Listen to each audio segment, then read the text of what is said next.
Assalamualaikum warahmatullahi wabarakatuh. Perkenalkan, nama saya Adiansyah Nurfadila dari semester 2 Penyuluh Pertanian Berkelanjutan 2. Pada kesempatan kali ini saya akan menjelaskan tentang BUMP berbentuk PT atau perseroan terbatas. Nah, dalam pokok pembahasannya itu akan menjelaskan tentang pengertian, kemudian ada tujuan, syarat pendirian, kelebihan dan kekurangan, serta studi kasus. Nah, pengertian PT. Perseroan terbatas adalah badan hukum yang merupakan persekutuan modal, didirikan berdasarkan perjanjian, melakukan kegiatan usaha dengan modal dasar yang seluruhnya terbagi dalam saham dan memenuhi persyaratan yang ditetapkan dalam perundang-undangan. Nah, undang-undang yang mengacu untuk perseroan terbatas adalah Undang-Undang Nomor 40 Tahun 2007. Kemudian ada tujuan. Tujuan didirikannya BUMP PT ini dinyatakan pada pasal 1 angka 1 Undang-Undang BUMN adalah untuk mengejar keuntungan.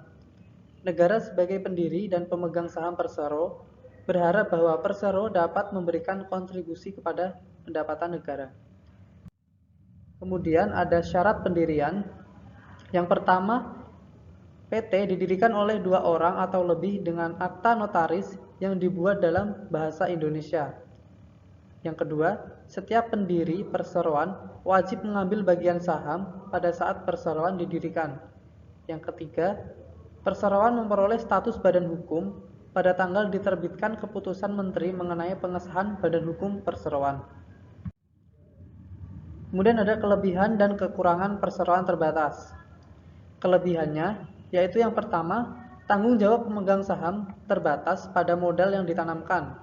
Kemudian penanaman modal berupa saham pada perseroan mudah diperjualbelikan. Kemudian kelangsungan perseroan terjamin karena tidak tergantung pada pemimpin dan pemegang saham. Selanjutnya, dikelola secara profesional. Kekayaan perseroan terpisah secara manajemen dengan kekayaan pemegang saham. Dan yang terakhir, relatif lebih mudah mendapatkan tambahan modal karena berstatus badan hukum.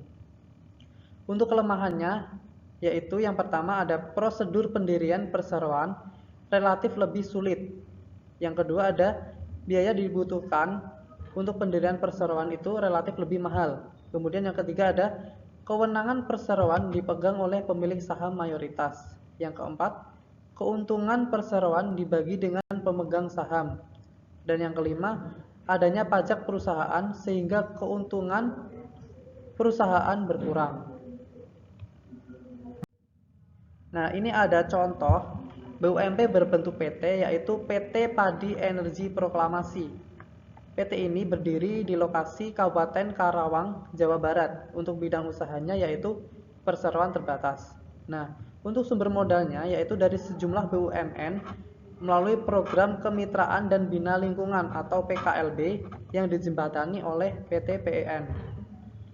Dalam proses pembentukannya, dana PKBL atau program kemitraan dan bina lingkungan turun pertama kali pada bulan Oktober tahun 2009. Dari 7 BUMP yang berbentuk, ternyata hanya 2 BUMP yang telah siap untuk melaksanakan kegiatan on-farm, yaitu BUMP PT Padi Energi Proklamasi dan BUMP PT Padi Sinar Langgeng. Sekian yang dapat saya sampaikan. Apabila ada kekurangan, saya mohon maaf. Wassalamualaikum warahmatullahi wabarakatuh.